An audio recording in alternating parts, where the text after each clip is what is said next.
Hello, my name is Robert Cushenberry, and welcome to our Bible study. Today's Bible study is found in the last book in the Bible, and that is Revelation.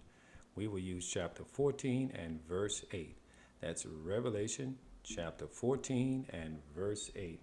Verse 8 says, "And there followed another angel, saying, Babylon is fallen, that great city, because she made all nations drink of the wine of the wrath of her fornication." Now we know the first angel message to us was, "Fear God and give glory to him, for the hour of his judgment is come." Now that we're studying the second angel message, which tells us that Babylon is fallen, we need to find out one, who is or what is Babylon, and why did Babylon fall? So let's use our Bible and find out what happened to Babylon. So the Bible tells us the origin of Babylon. We can find it right there in the Bible if we turn to Genesis chapter 10, verse 9 and verse 10. And we see the Bible tells us who was the architect of this great city called Babylon. In verse 9 it says, "He was a mighty hunter before the Lord. Wherefore it is said, even as Nimrod the mighty hunter before the Lord." So we know that Nimrod was the architect of Babylon. And verse 10 says, "And the beginning of his kingdom was Babel, the ancient city of Babylon." Nimrod was the great grandson of Noah, and his wife name was Semiramis. You've heard of her before. His wife and his mother. He actually married his mother, who became his wife. And his mother, Semiramis, is also known as Ishtar or Isis. Nimrod in Egypt is known as Osiris, and he was the founder of the first world empire at Babel, which is later known as Babylon.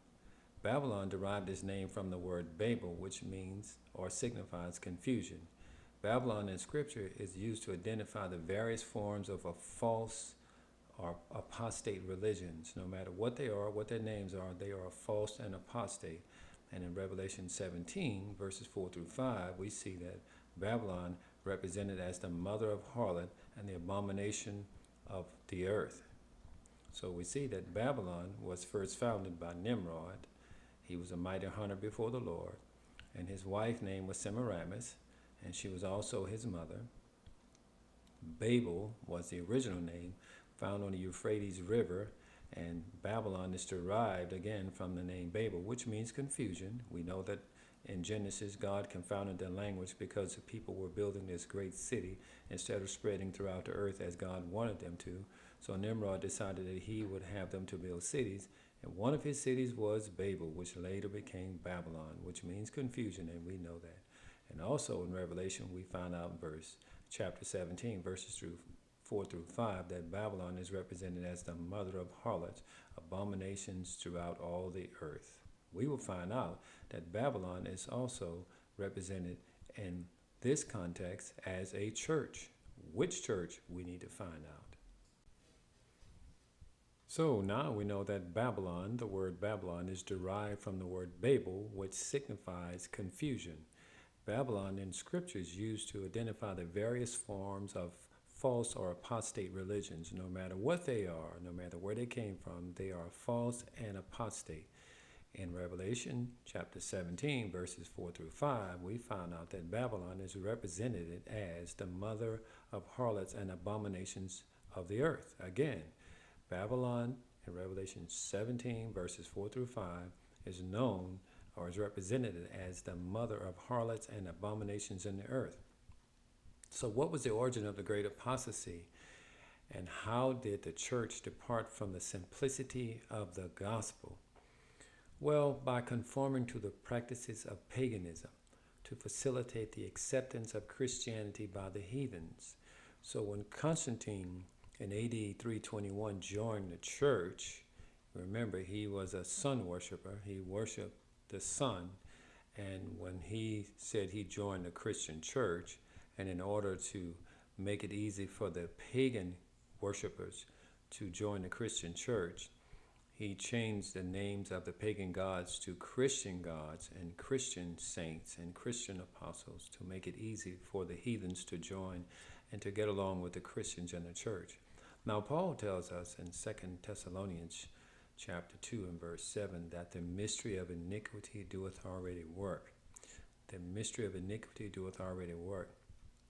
When the gospel was mixed with paganism, that was the birth of the papacy. So again, when the gospel, the pure gospel of God's word, was mixed with paganism, it was the beginning and or the birth of the papacy. Please read the comments below in the article that I wrote for you below, and you'll get more detailed information about the apostasy in the church. A vile woman represents the vile apostate church of Satan, which is the Roman Catholic Church and its false doctrine. So the woman that we saw in Revelation 17 that was riding on the beast in Revelation 17, 3-5, we see represents the Catholic Church. In Revelation 17, verse 3, and I saw a woman sit upon a scarlet-colored beast, full of names of blasphemy, having 7 heads and 10 horns. So the Bible lets us know that this woman that was sitting on the beast, and remember, in the Bible context, a woman in prophecy represents a church. So this woman that was sitting on this church that was sitting on a scarlet-colored beast represents a church sitting upon a kingdom or a government. So the beast represents a kingdom or a government, we find out in the Bible. And this beast, this government, this church this woman was sitting upon was full of names of blasphemy, having 7 heads and 10 horns. And verse 7 says, and the woman was arrayed in purple and scarlet color, and decked with gold and precious stones and pearls, having a golden cup in her hand, full of abominations and filthiness of her fornication. These colors represent none other than the Roman Catholic Church. And the golden cup that she had in her hand was full of abominations, full of false doctrines, full of doctrines of the devil and the doctrines of men. So again, this church is being described as a mother of harlots. In verse 5 it says, upon her foreheads was a name written, Mystery, Babylon the Great, the mother of harlots and abominations of the earth. Because in her mystery she brought out things that were not from the pure church of God, and things that were actually from the devil himself. Remember, Paul says the mystery of iniquity would already work in the time that he was living in. So again, Babylon here represents mystery, dark sayings and doctrines of devils, doctrines of Satan himself. And this Roman Catholic Church is the head of this church, and her false doctrines are being put throughout the whole world. And so the whole world is being filled with doctrines, false doctrines at the Roman Catholic Church, because it represents Satan in the earth. The physical presence of Satan in the earth is putting out these doctrines, and the world is being polluted with these false doctrines of the devil, which again are coming through to the world from the Roman Catholic Church. The unfaithful church. The Church of Jesus became unfaithful to him by turning her confidence and affection from him. She allowed the love of worldly things to occupy the place for Christ alone. This is likened to the violation of the marriage vow. The broken marriage vows between Christ and his church is described in very vivid details. In Jeremiah chapter 3, verse 20, it reads, surely as a wife treacherously departed from her husband, so have you dealt treacherously with me.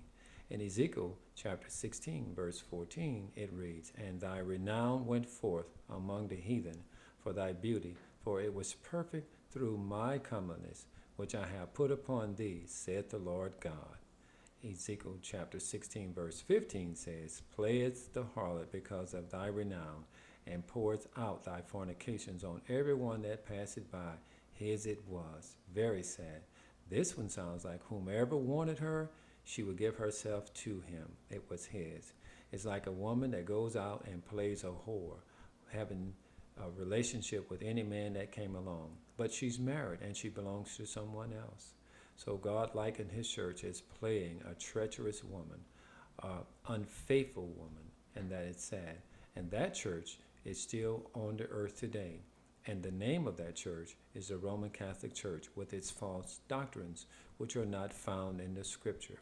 So this church is giving out her fornications, her false doctrines to anyone who would listen to them, and she propagates them throughout the earth.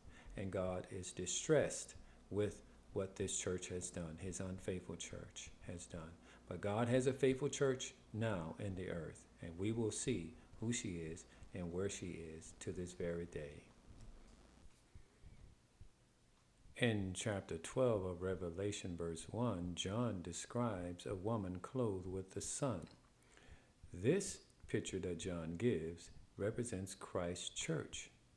Let's read Revelation 12, chapter 12, verse 1. And there appeared a great wonder in heaven, a woman clothed with the sun, and the moon under her feet, and upon her head a crown of 12 stars. This describes Christ's church, his bride. In Hosea chapter 2, verse 19, he says, I will betroth thee unto me forever. Jeremiah chapter 3, verse 14, he says, I am married unto you. In 2 Corinthians chapter 11, verse 2, he says, I have espoused you to one husband, that I may present you as a chaste virgin to Christ. You see, this is God's pure church. She is God's pure church with the pure doctrine of God's word. And we find that in Revelation 14, verse 12. Here it says, here is the patience of the saints. Here are they that keep the commandments of God and the faith of Jesus. Let's read that again. Here is the patience of the saints. Here are they that keep the commandments of God and the faith of Jesus. So God has a pure church in the earth at this very moment. How are they described? We will find out in another Bible study. But we do know that they keep the commandments of God, all 10 of them. They don't do away with any of them. They keep the commandments of God and the faith of Jesus. Now, let's find out in another reading where and who that pure church, which represents Christ's bride, where are they in this earth? Thank you for being with us in this Bible study. And another angel followed